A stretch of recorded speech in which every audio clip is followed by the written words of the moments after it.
Just got to run downstairs, get a couple of things, and get changed. I'll be right back.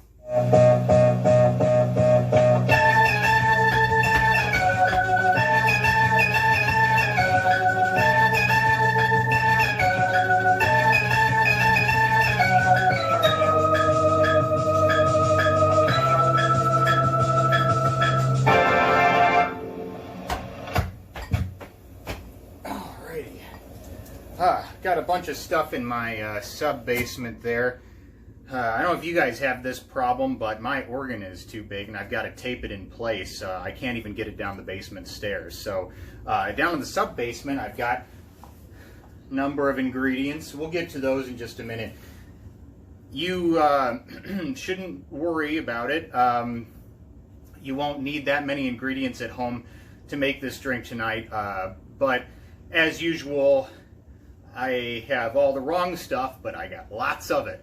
So tonight's cocktail idea comes from Joanne, who told me that her motto when it comes to drinking is, if I'm gonna drink, I make it count. Well, here's to making every day count. So this is a hotly contested cocktail as to the proper way to make it, because it is the progenitor of modern day cocktails. This single cell cocktail crawled up out of the muck, and it gave birth and evolved into things like the grasshopper and the pink squirrel. All kidding aside, the definition of a cocktail, and I'll have an expert explain this better, was basically way long ago when it was first introduced: liquor, muddled sugar, and bitters. Sugar muddled with bitters, specifically, and then mixed with liquor. Hey, we got there eventually. So, this is a Sazerac that we're going to make tonight, and this is the travel week after all. So, this is, a historic drink, and we'll talk about the place it's associated with. But so there was a lot of history involved with this drink, and a lot of like French-ish words that, I wouldn't be so good at. So rather than regurgitate the history and maybe get it wrong and pronounce a bunch of French-ish words 3 different ways and maybe get them right, I would just leave that to an expert, and we'll have a guest here in just a minute. Now, speaking of things that you have to say 3 times to get right, New Orleans, New Orleans, New Orleans. And if you can't say those things, just call it the Big Easy and the Crescent City every time you talk to a local, and I'm sure they'll be very impressed with you. So, this is going to be a quick hi to all the folks in New Orleans that I know very vaguely but love dearly. Quintron, Miss Pussycat, Benny, hi to all you guys if you're watching. So this is a cocktail associated with the city of New Orleans, and I'm going to turn over the details to an expert. But a little thing about this. Okay, so the first time I ever had a Sazerac was when I was in New Orleans for the first time, and I gotta say it was a little gross to me. But New Orleans is it's a wonderful, historic, magical, mysterious place full of fantastic vistas and people. That said, it's a little gross, but that's not New Orleans' fault. Well, maybe the heat is, but it's mostly just us doofuses that come in from out of town, and the big crowds and, their leavings that make it gross, All that bourbon on Bourbon Street is mostly rented or used. So, I'm definitely not going to visit New Orleans, nor have I visited New Orleans during Mardi Gras, but it's Tuesday. I'm feeling pretty fat, so close enough. If you haven't been, go when it's safe, and there are as few tourists as possible. It sure as hell beats January in Illinois. I can tell you that. And they'd probably be much more glad to see you if you went around that time. Just saying. So, hotly contested cocktail. It's you got to do it by the book for a lot of people.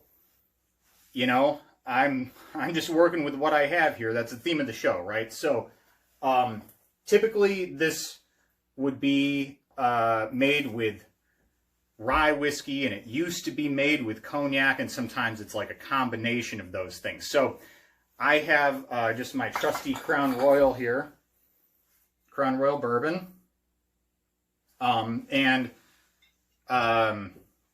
I decided rather than make that the main component, I would go for a more complex flavor like in rye or cognac. And we know that cognac is similar to brandy and that it is wine that has been distilled. So I have a lot of rum that I haven't been using. So I decided to kind of come up with some rye whiskey. That's W-R-Y for you punsters out there. So what I made is mostly Crown Royal with a little bit of Bacardi, and then just a pinch of Amaretto Tripel Sec. I didn't put bitters in, but we'll need these. And just a dash of John Maxon elderberry wine. I wanted that kind of like wine flavor profiles that come through in brandy. You know, your kind of nutty, vanilla-y, fruity sorts of highlights. And I gotta say, I tasted this before I used it. I think I'm doing this drink justice. And you know what? This is fucking America. You're gonna come to my house and tell me how to mix my drink? I don't fucking think so. You're gonna come in here, come through that screen, fucking tread all over my snake? Fuck that shit. This is America. America. Clear one of us is a coward. You gonna come through that screen and fight me like a man? Huh? Huh? Yeah. Don't hit me. Oh, Jesus. Oh, scared myself for a second. Oh, that's just me on that screen. Okay, so, John Maxon.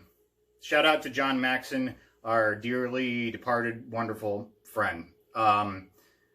I talk about John a lot because why not? And I was thinking you could come up with a drinking game at home, and if you're watching all these maybe at once or something like that, you probably should be drinking along. So here's some suggested rules. Every time I say John Maxon or mention John Maxon or talk about John Maxon's history or his wines, take a drink. John Maxon, John Maxon, John Maxon, take a drink. Every time you hear my nose whistle, perhaps take a drink. Whenever I take a drink, whenever I finish a drink, you finish a drink. Every time there's an organ joke, take a drink. Every time I take a little jab at Trump, take a drink. What a fucking asshole, take a drink. Trump, what a fucking asshole, take a drink. Okay, so, so this is not necessarily authentic, but what the fuck are you paying attention to me for anyway? I'm a fucking dummy. I am not even a bartender. I mean, I'm a bar owner, so clearly you know how smart those guys are. But rather than, educate myself thoroughly, I thought I would just plagiarize an expert. That's how we get ahead in life, right? And, I don't mind being a famous dummy. It worked out for Charlie McCarthy. Sure, Edgar Bergen had his hand up Charlie McCarthy's ass, but everybody knows that who Charlie McCarthy is. Fewer people know who Edgar Bergen is, and they're just like, oh, he's just Charlie McCarthy's butt boy anyway. Try making a fucking Edgar Bergen reference to your friends and see how that goes. But they'll know Charlie McCarthy, right? So here, let's see how we can do this. So what we'll do is I'm looking a bit more like a famous dummy now. All right, so what we'll do is we'll just get our expert here with some of my high-tech video editing, and I'll just move my mouth along while he talks, and I'll steal his views that way, thus becoming a famous dummy pretending to be an expert, just like our dear president. I mean, it works for him. I don't know if people find him funny. He is a fucking joke, a horrible racist joke, but, you know, they say his delivery of speeches is like that of a comedian's. And, yeah, I don't know. Clearly America's really into fucking famous dummies, because his approval rating's up. Some fucking how. Alright, so, there we go. This is my buddy, Chris McMillian. We go way back. We even have a secret handshake. Oh, he still remembers. Okay, so I'm going to let Chris play here. I'm going to hook him into my speakers, and I'll just move my mouth and pretend I know what I'm doing. I've got him here on the white courtesy phone direct from New Orleans. Here, maybe we'll do that. High fucking tech. Somehow this is maybe working. Oh, it wants to move though. It wants to move. Here, we'll do. This is pathetic. Our sponsor tonight, Bacardi. Works great for weighing down your cables. All right, Chris. Oh no, what happened to Chris? He's in there somewhere. Chris, can you hear me? Chris, what the fuck? We almost lost him, guys, but I think he's in here somewhere. Are you fucking joking me? All right, we don't edit on this fucking show.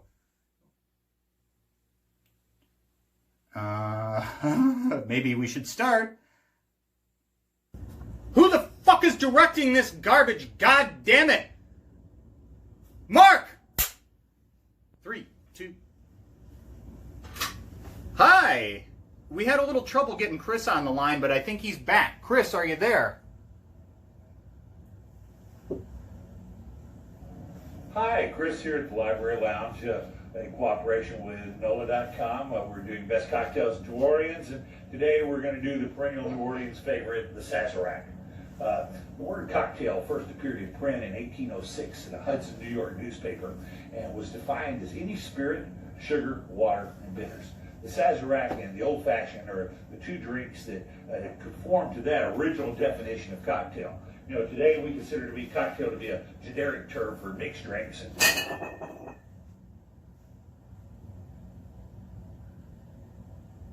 Chris?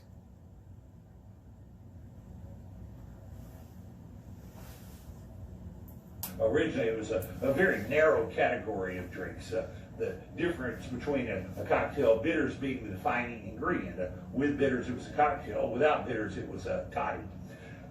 The Sazerac is said to have had its origins at Peychaud's apothecary in New Orleans, who was a young pharmacist who fled the Haitian slave revolt and came and set up on Royal Street. And within that pharmacy, he served brandy cocktails with his bitters and served them in an egg cup, which to this day bears this same shape. And the French pronunciation for that egg cup was coquetier, C-O-Q-U-I-T-E-R. Americans are refusing to learn any foreign language, slurred that into coquetier, into cocktail. That's our story, the origin of the word cocktail, and we like it here in New Orleans.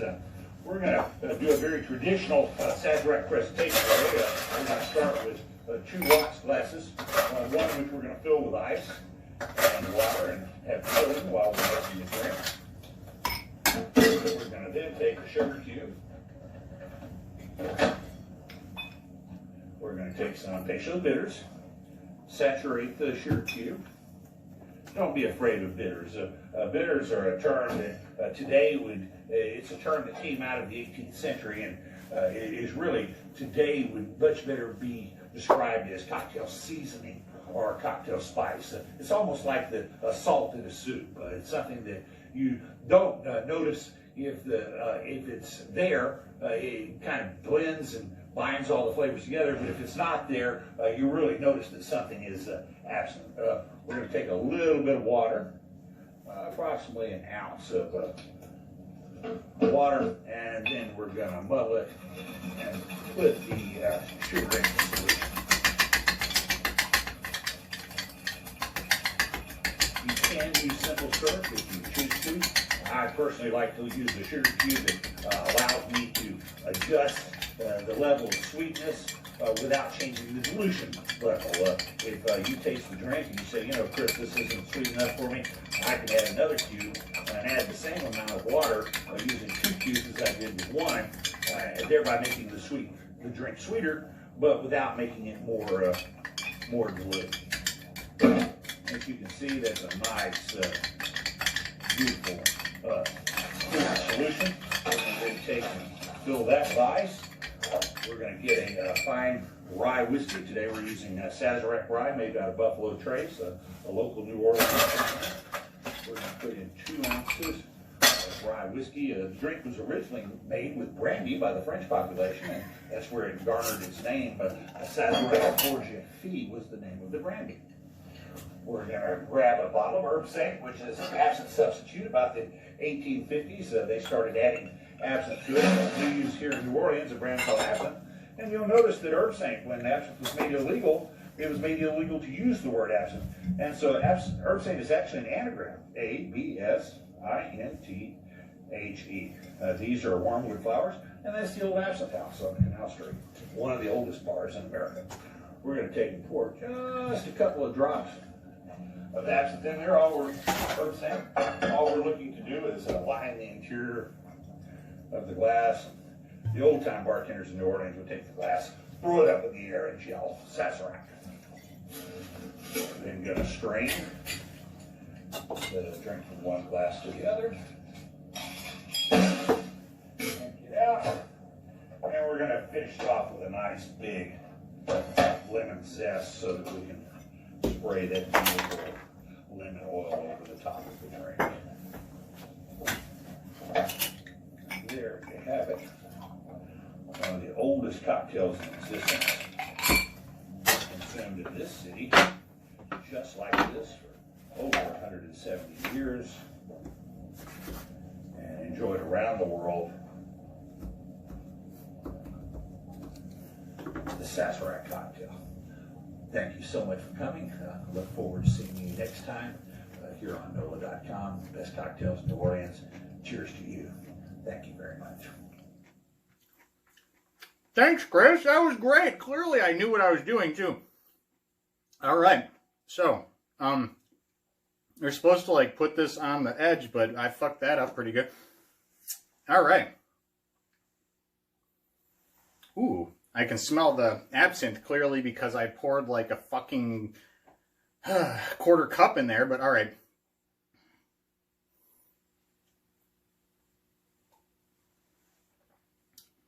Hello. Welcome to the Library Lounge. Hey, Chris, you're back already? Show. Best cocktails in New Orleans. Oh, okay. By Keith Marslack. We're just going to... Bye, Chris. I'm Chris. I think we're having technical difficulties, Chris. Oh, good thing we have carpet over there. And that's the white courtesy phone. So, this is really way better than I remember. I probably fucked it up somehow. I don't know if there's... I don't think there's supposed to be ice in here. I think I got this right. Maybe. I'm not missing the ice. I wanted it to end up in this glass. Fuck that up too. Oh, and while we're just blathering on randomly, you can make your own sugar cubes at home by mixing a cup of sugar with like 3 teaspoons of water. Water. Who'd have thunk it? And then baking it for like an hour at 250 in some sort of like silicone mold or like flatten in a baking pan. I was actually going to go through all the fucking rigmarole of that bullshit. But then I started digging through my bag of sugar and look, there were natural sugar cubes in there all along. My sweet sugar lumps. That's right. So I'm just going to use those because I believe in easy drinking. I do. Cheers. The Sazerac.